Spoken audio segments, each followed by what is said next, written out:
All right, we might have a few more trickling in, but I'm going to go ahead and get started. Hello and welcome. My name is Mackenzie, and I'm going to be your host for today's program, which is Photoshop Painting Basics. I will be facilitated today with my chat facilitator, Nikki. Nikki, can you say hi for us? Hello. Hi, Nikki, and also Courtney, who will be running our drawing tablet today. Can you say hi, Courtney? Hello. Awesome. So before we get started, I do have a few ground rules. Your mics have been muted on purpose. You might have noticed already. If you have program-related questions you would like to ask, please do so in the chat, which can be accessed at the bottom of your Zoom screen. Your text will only be seen by us, the panelists, and not the attendees. Any inappropriate behavior will result in your removal from this virtual program. We'll try to answer the questions as we go along, and I'll pause to ask for questions after each step, but there will be time for Q&A after the lesson is over. So today we will be covering the basics of digital painting in Photoshop, and this is the very, very basics. If you find yourself lost, a recording will be sent out after this program, and recommended tutorials will be displayed at the end of this class. We'll be using Adobe Photoshop to create our paintings today, but there are some free alternatives such as Photopea, which you can download for yourself at home if you don't have access to Photoshop. But also at the Plano Public Libraries, we do have things called digital creation spaces, which have the Adobe Creative Suite on the computers, and that is at Haggard and Parr libraries. And those spaces also include drawing tablets, which we will also be using today. And that is free with your library card, and you can reserve a space in advance. So if you're wanting to get your practice in on Photoshop, you can borrow our spaces and computers and our tablets as well to practice what you're wanting to do. Okay, and if you have any questions about that, you can always give our libraries a call. Haggard and Parr are the main ones that have those spaces. But let's go ahead and get started. So we're going to start with just a brief introduction to what Photoshop is. Photoshop is a Adobe Creative Cloud program, or Adobe Creative Suite program. It's a software that is used to create and enhance photographs, to create illustrations like we're going to do today, and also to create 3D artwork. Photoshop changes images by altering pixels in two different ways. One, by directly rewriting the properties of pixels. For example, the red eye tool, which you can use to edit your photographs to get those creepy red eye looks out of your photos. And spot healing, so say if you're wanting to get rid of a blemish on somebody's photo. And it has another way to alter pixels, which is by indirectly overlaying additional information on top via layers. So this is what we're going to be doing today. Our focus is going to be on creating different layers, which will have different layers of our sketch, outlining, and coloring. Also, besides Photoshop, we will be using a drawing tablet. This is what the drawing tablet looks like that we're going to be using today, and it's also the same type of tablet that we have at our digital creation spaces. It is the Wacom Intuos Pro Medium. As you can see, it has different parts to it. It has some express keys, which you can customize to however you'd like. For example, if you'd like one of the keys to be your undo button or your eraser button, you can customize those as you'd like. It also has a touch ring, which you can customize as well. You can use it to zoom into your canvas, for example. There is also an active drawing area, which you'll be actually drawing with your pen that comes with it to create your illustration. On the right here is an example of what the menu looks like to customize your keys. You can customize the keys that we have on the tablets at the digital creation spaces, but just know after you log off, those customizations are erased. So if you do want to use our tablets and do want to customize those keys, you'll have to customize them every single time you use them. All right, now that we've covered what tools we'll be using today, we are going to get started with creating our actual illustration. Do we have any questions so far? Right now, the chat is clear. All right, then we'll go ahead and move on. I'm going to ask Courtney to share her screen so that we can have a view of Photoshop. All right, so this is what Photoshop looks like when you first open it. First, what we're going to do is create a new file for our new illustration that we'll make today. So we're going to click New File. This will bring us to this dialog box where we can adjust our canvas settings. So for example, on the right, we have the title of our document, which we can change to however we'd like. I would recommend that you name it something recognizable. And Courtney has been helpful in naming it Apple because that is what we are going to be drawing today. Beneath that, we have the width and height of the canvas. You can change that to either inches or pixels. It's more in or centimeters, millimeters, things like that. It is pretty intuitive for us though to keep it at inches because that's very similar to how we would use a actual canvas. You can also adjust the orientation of your canvas there underneath the inches. Also, underneath that, we have resolution. This is how high quality our picture will be. Pixels per inch is the measurement for that. We want to keep it at 300 pixels per inch. That's a pretty good size for quality, but not keeping our file too big.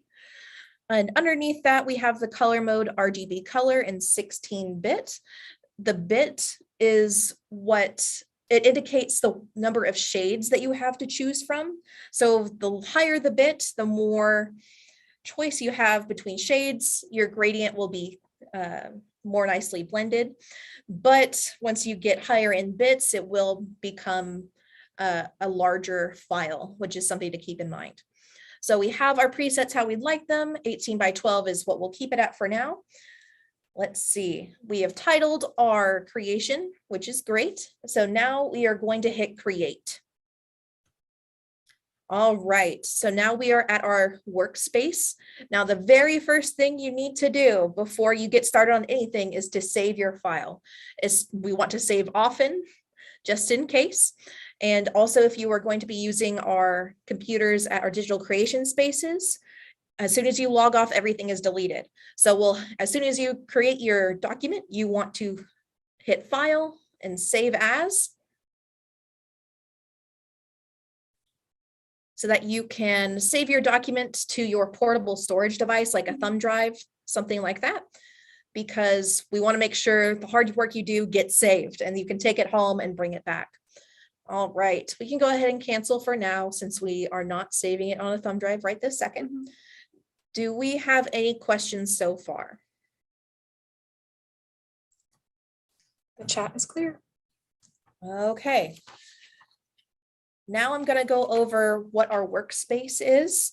So up at the very top, the very tippy top where you see File, Edit, Image, that is called our menu bar. This is the standard menu options where you can do things like save your document, edit the options that you have. And underneath that, we have the options bar, which Courtney is indicating. That is showing us tool-specific options. So right now she has the brush tool selected. So up in the options bar, we're seeing different things like size of the brush, hardness of the brush, and the different types of brushes that we choose from. So this bar, the options bar, is where we're going to do a lot of our choosing of changing our brush size, things like that. All right, and then over here on the right, above this panel here, we have our workspace options. So up at the top, the tippy top. Yes, right there, that is our workspace options. So this is where we can change the appearance of our workspace. Right now, we're keeping at essentials just for simplicity. But if you have the chance to play around in Photoshop, look at the different options that it gives you, because this workspace will make your workspace options will make your workflow easier. You can customize it to how you'd like it, so it's simpler and quicker, however you use it. All right, and then we have our toolbar, which is a very important bar. This is where all of our tools are going to be that we're going to use, including things like the brush tool, which we have selected right now, things like the eraser tool, and lots of different ones. Now, what's really cool about Photoshop is that if you hover over any of the tools, it will give you a little description of what it is, and you can get a short tutorial on how to use it, when you click learn more. So if you ever have a chance to explore Photoshop at your leisure, I highly recommend to look at those built-in tutorials because they are super helpful. Now we have in the very middle our document window. That is the canvas that we're going to be working on. This is where we're going to actually draw our illustration or edit our image. And last but not least, at the very right, we have some panels. This will have various customizable shortcuts, processes, and effects that you can apply to your images. The main one that we're going to use today is layers. So if you see where Courtney is circling right now, this is our layers panel. It's labeled up above on those little tabs. We're going to be using that for the most part in this panels area. All right, any questions so far? None at this time. Okay. Before we get started to actually painting, we do have a list of tools that we will be using. The main ones that we'll be using are the Marquee Tools, or that you would use in general. The Marquee Tool is used to make a selection on your canvas in a rectangular shape. The shortcut, the keyboard shortcut for this tool is the letter M, as in Mary. There is also underneath that the lasso tool. That is to select parts of your illustration or image, but not in a rectangular shape, a more precise tool there to get the exact dimensions you're wanting. And the shortcut for that is the letter L, as in Larry. We'll also be using the brush tool, which we already have selected, looks like a little paintbrush. There are different tools within this brush tool because there's a tiny little arrow at the bottom right of that little box. So if you right click with your mouse or hold down with the pen you'll see the different options here. So there's different types of brushes that we'll be using. The brush tool, the pencil tool, color replacement tool, and mixer brush tool are all assigned to the shortcut B. Okay, so this is going to be used to draw directly onto our canvas. The mixer brush tool is very similar to the brush tool, except it mixes our colors for us as we move our brush over the canvas, which we'll see later on in our coloring stage. Down beneath that, we have the hand tool, which Courtney is hovering over right here. The hand tool shortcut is letter H or the space bar. This can be used to zoom in and out or move your canvas around. Also underneath that, the little magnifying glass is our zoom tool. This is accessed with the keyboard shortcut Z, and you can zoom in and out on your canvas, which can help when you're trying to get those little intricate details. And last but not least, the main thing that we'll be using today as well is the Foreground color picker. That is the 2 squares of color down at the bottom that Courtney is hovering over right now. So this is used to select the colors that we paint with. There are also going to be a few different keyboard shortcuts that we will use today. One is to create a new layer, because it is always a good idea to have a layer on top of your background layer. Not a good idea to draw directly on the background, because when you're editing, that can really mess up your background.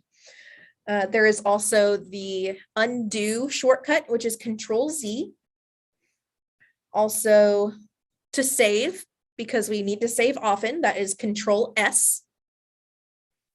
Also, our eraser tool is the letter E for eraser, and that is also in our toolbars on the left. It's pretty close to underneath, a little bit higher. It's our eraser tool. The tool used just like a regular eraser. Also, these tablets on the ends, if you just flip it and you press it, this little, like a pen cap on the back, like a click pen, it'll erase it as well. Yes, that is the drawing tablets that we have available at our digital creation spaces. Instead of selecting E for the erase tool, you can just flip over your pen as if you were erasing with a normal pencil, and that will automatically change your brush to an eraser so you can erase what you're doing, which is pretty cool. All right, any questions now before we get to actually drawing?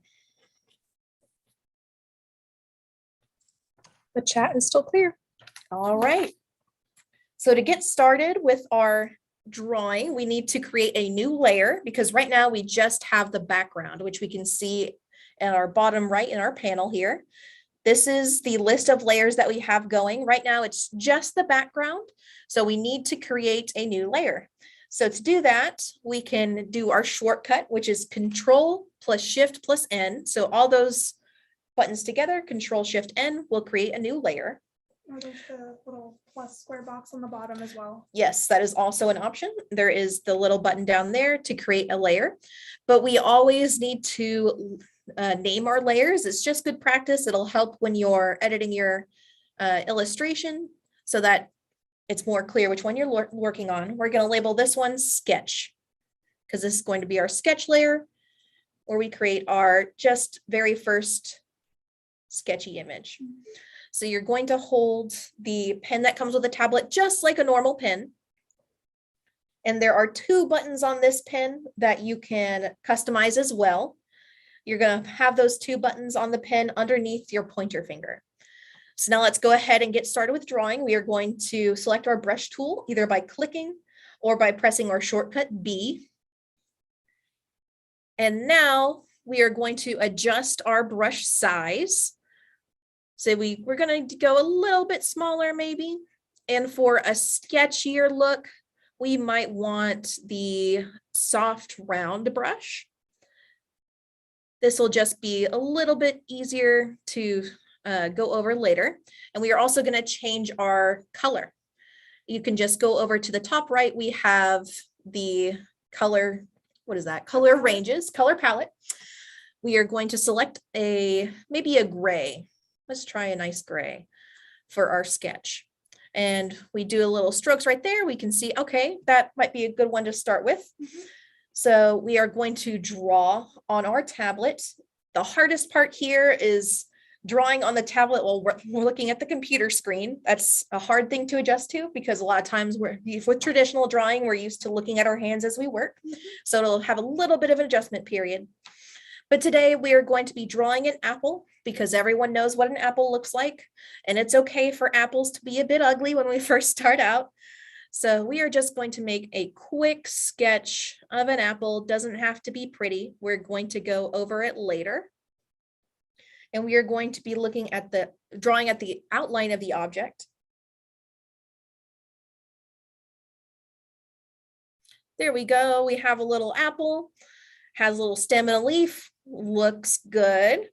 So now we want to create an outline for our apple. But before we move on to that, do we have any questions so far? Not at this time. All right, so we have created our sketch layer, but now we need to create another layer for our outline so that when we create our outline, it doesn't affect the sketch underneath.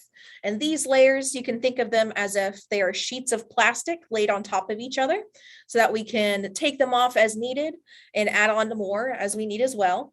But we've created a new layer and we are going to label this one outline. Okay, so now if we draw on top with this layer selected, we can here just do a scribble or so. Yeah. And you can see if we see the little eyeballs down at the bottom next to our labeled layers, we can toggle those on and off to see what we have done on each of those different layers, which can be helpful to see what we've done removed from what we've done before. Great. So we're going to go ahead and erase our little scribble. I'm gonna change the brush size up here. Yes, and you can change the brush size of your eraser as well. You can keep it smaller for those finer details, or if you're wanting to get rid of a large scribble there, you can make your brush size larger. Don't mind me. All right, so now we're going to change back to our brush rather than our eraser. And we're going to change our brush properties a little bit. Since this is going to be our outline or line art, we're going to make the size maybe a little bit smaller. Okay. Mhm. And we're also going to choose a round brush, a hard round brush to get a little bit more precise, less sketchy looking. And we will also change our color to black by selecting our color there. Perfect. So now we are just going to go over the sketch that we made. To make it a little easier to see the difference in the colors, you could just go to your sketch layer, make sure it's highlighted. And if you want, you can go over here to the opacity and you can turn it down. So that way, when you draw on top of it, it's easier to see your outline rather than your sketch. Good point. Good point. Yes.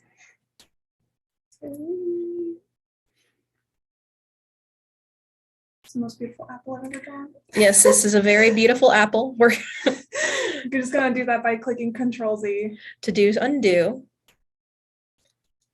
Ooh, it's beautiful. I love it. It doesn't have to be exactly like your outline. I mean, your sketch. I mean, it's just there to be a guide. Mhm. Boop. Amazing. All right.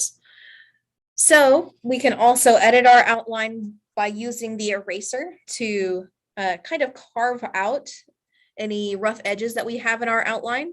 So see, we have a little bit of a blip there. We're just gonna make it a little bit smoother with our eraser. So you can think of the eraser also as a type of brush as well. Okay, and we can also take a look and see how our outline looks without the sketch by toggling that eyeball next to our sketch layer. There we go. So that's what our outline looks like. And again, this is just for the class, so it's not going to look super perfect. Yeah. But here we go. All right, so I'm thinking it's looking pretty good. So it might be time to start coloring, but do we have any questions so far? Y'all are doing great. The chat's still clear. Okie doke. So we are going to add color to our painting. And to do that, we are going to add another layer. And we're going to label this one color. And we created this beautiful outline, but we're actually going to paint on top of it a little bit. But that's okay. This is now going to get started with our color. We're going to choose a different type of brush. So we're going up to the options bar at the top. And instead of a hard round brush, let's see if we can find a more painterly looking brush. What's really cool about Photoshop is that you can download lots of different brush types that have different effects. You wanna do an oil? Sure, let's do an oil.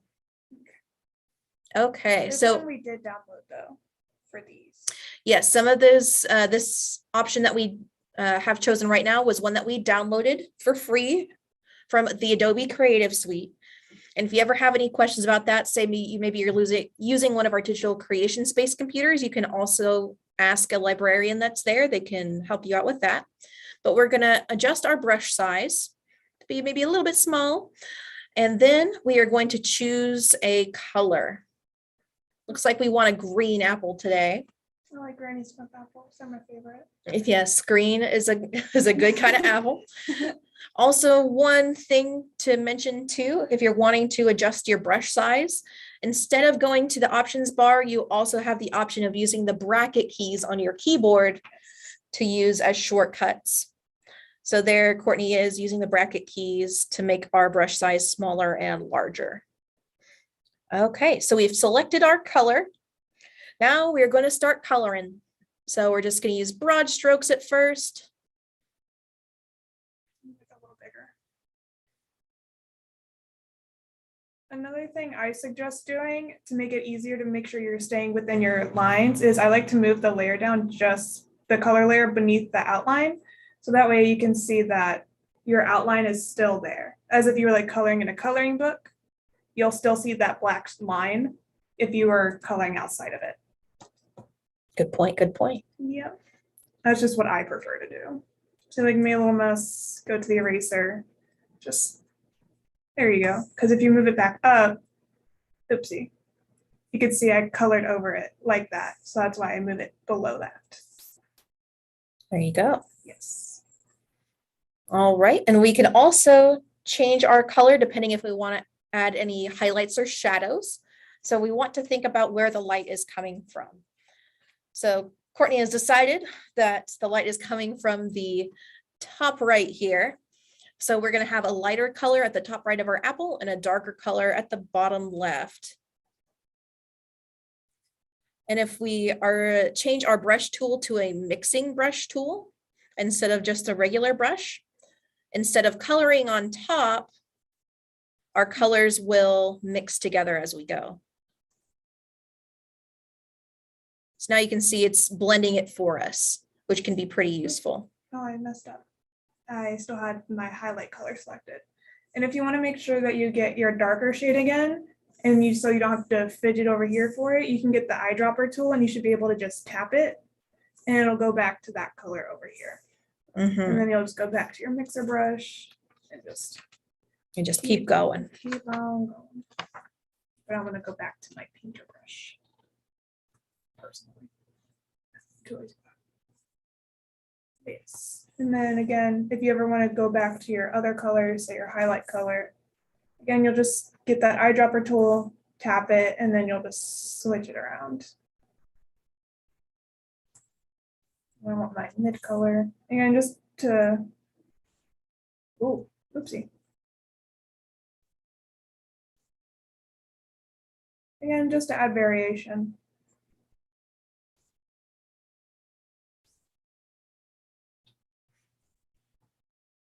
Nothing crazy. Ooh. Yes. So now my apple's colored in. And then, but we can, again, if you also another tool, which we haven't mentioned, is the smudge tool. And it's just going to show you right there in that quick little video if you wanted to use that one instead. But yes. We're just gonna, the smudge tool, it'll just smudge it. It won't really mix the colors together. For example, if you just want to make it blend a bit nicer.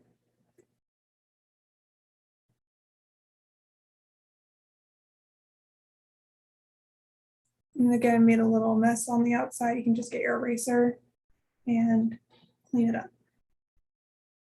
Oops. Let's get a darker color for my leaf.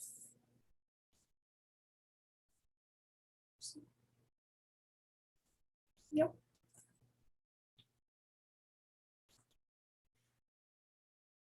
I'm gonna say that's good. All right. So sorry, I got into it. So this is, just a very, very basic demonstration of what you can do with Photoshop. You can definitely get more into it, get really into the highlights, different colors inside of your apple. But just for today's purposes, we're just trying to get the very, very basics there. Now, say that we're done with our apple. It's perfect. We're ready to save it. We are going to go to File and Save As. So right now, our default type of file that we are using is the native Photoshop file, which is not always compatible with everything that you're going to be using. So let's go ahead and hit save. Also, just a quick reminder, if this is save, but if you click save right away, it's going to save it to the Creative That's Cloud, right. which does wipe every day That's when right. the library closes. So you got to make sure you got to save it to on your computer. Again, this will just pop up and just continue again. And this is where you would select your portable storage. So if your thumb drive pops up right here, you click that. You don't want to go to your downloads or anything like that. Because that is the PC's documents and downloads and pictures, which gets wiped every time you log off if you use our computers at the library. So we need to save it as a different type of file because this Photoshop type is not always compatible with what we want. We want to export it to a different type of file. So we're going to click on the drop down. Let's see. So in the instance that it does this, we're gonna exit out of this and you'll go back to your file and you'll have to do it as save as a copy, or you can click export. Yes. And you can do export as a PNG or again, other items as well. So I'm just going to do the save as a copy. And again, this will pop up again. Make sure you select this and then that again. And then if you do that, it gives you more options. There you go. And so JPEG is often a pretty common one to use. So we'll just go ahead and select JPEG for our purposes today. And we'll hit save. Yep, and to get, this is just to do some fine tuning on how nice you want it to look if it's gonna be a photo. And so this looks pretty good and you'll just hit OK. And it's saved.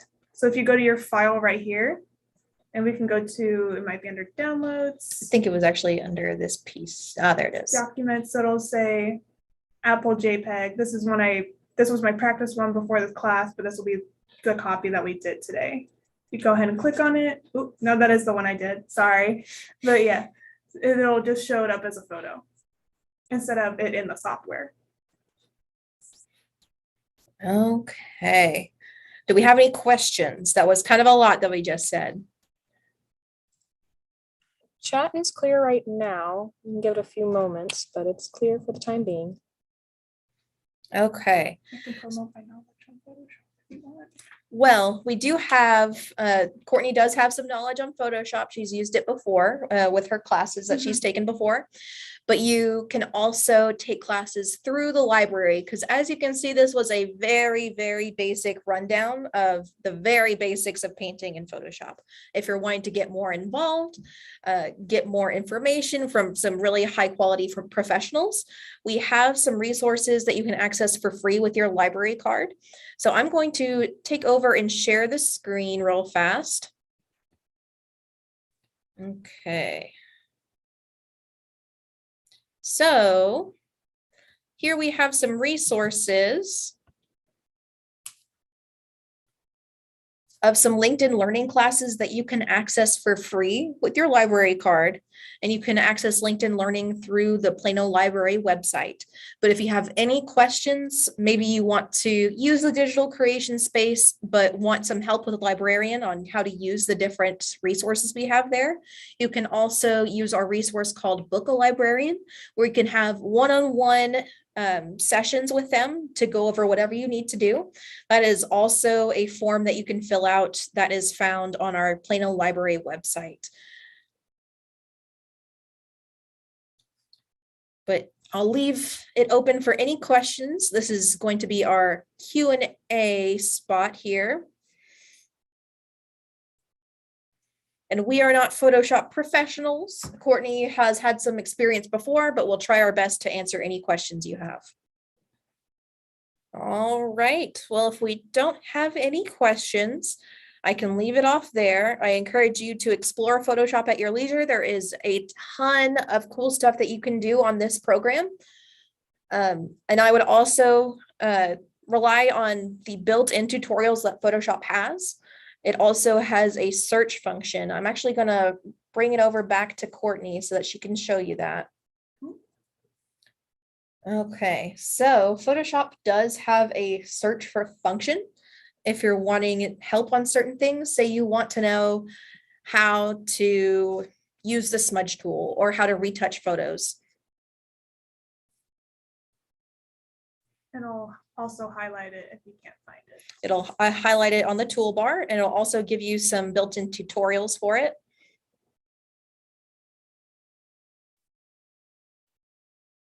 Which can be very, very helpful. And again, if you hover over the tools on the left, they'll give you access to those other built-in tutorials. So if we click Learn More, it'll give us some different tutorials that it has, which can be very, very helpful. And I would also highly recommend the LinkedIn Learning courses that we have linked. LinkedIn Learning, if you haven't used it before, is a free service, usually comes with some exercise files if you're for practice, and has lots of different professionals, high quality teaching. Highly recommend. And I'll just give one more minute if there are any other, or if there's any questions. And if not, we'll be ending our class shortly.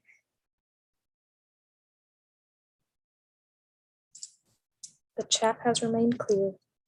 All right.